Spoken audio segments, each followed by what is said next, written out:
I'm very pleased to have in the studio with me Kaitlin Sopoci-Belknap. Hi, I'm saying it right, Thom. aren't I? You are saying it perfect. Great to be here. Thank you. The National Director of MoveToAmend.org. We talk about Move to Amend all the time, and Kaitlin, it's so nice to have you here.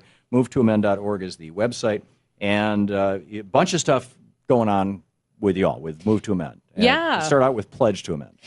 Thank you. Yeah. So we launched a campaign called Pledge to Amend last week.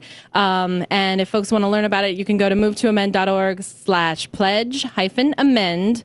And what it is a campaign to target elected officials and candidates for office, because as we all know, we're about to be hitting election season here. It's a federal election year. We're already in it. Yeah. Well, you know, the lay people don't really pay attention to Labor Day. So we're gearing up to be ready for that and to be every place where every city council member, every state assembly person, every candidate for Congress is, whether we're talking about debates, Labor Day picnics, what have you, and to find out what their position is on whether corporations should have constitutional rights and money should be speech, and if they're willing to support amending the Constitution, and also what they are going to do if they get elected. Right.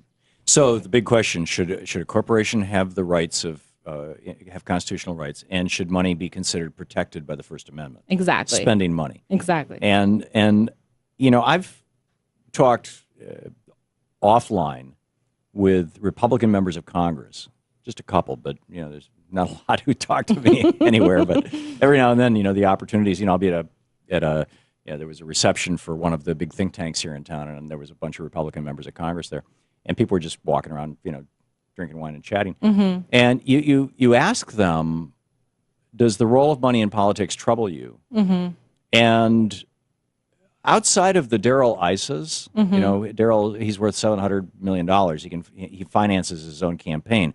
And basically that was the essence of the Buckley case in 1976. Right. It said, we're going to outlaw all kinds of corruption, but like we did in 74, except self-corruption, right? Which is what Rick Scott did down in Florida, spent $70 million to get himself elected.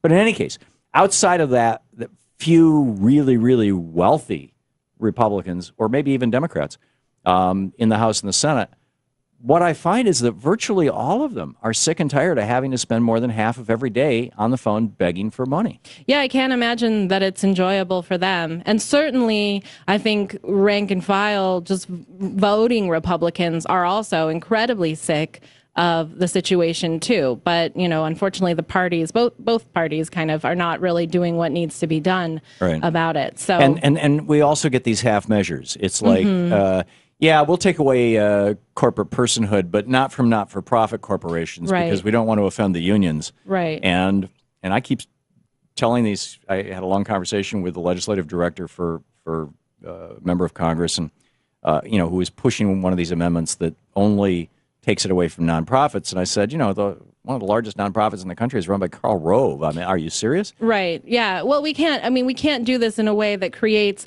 basically a giant loophole that renders the whole thing pointless. And that's why, Move to Amend is very clear. And we find that most people, if you just explain it for like 5 seconds about why that would be a bad idea, no one wants to make an exemption. And it's just really logical. Only human beings should have constitutional rights. Any other entity, what rights and privileges they have, that's a political question that we need to decide through the political process. But the Constitution is where you can't touch anyone's rights if they have rights under the Constitution, and that's why it should only be people who have them. It's very simple. It's very straightforward.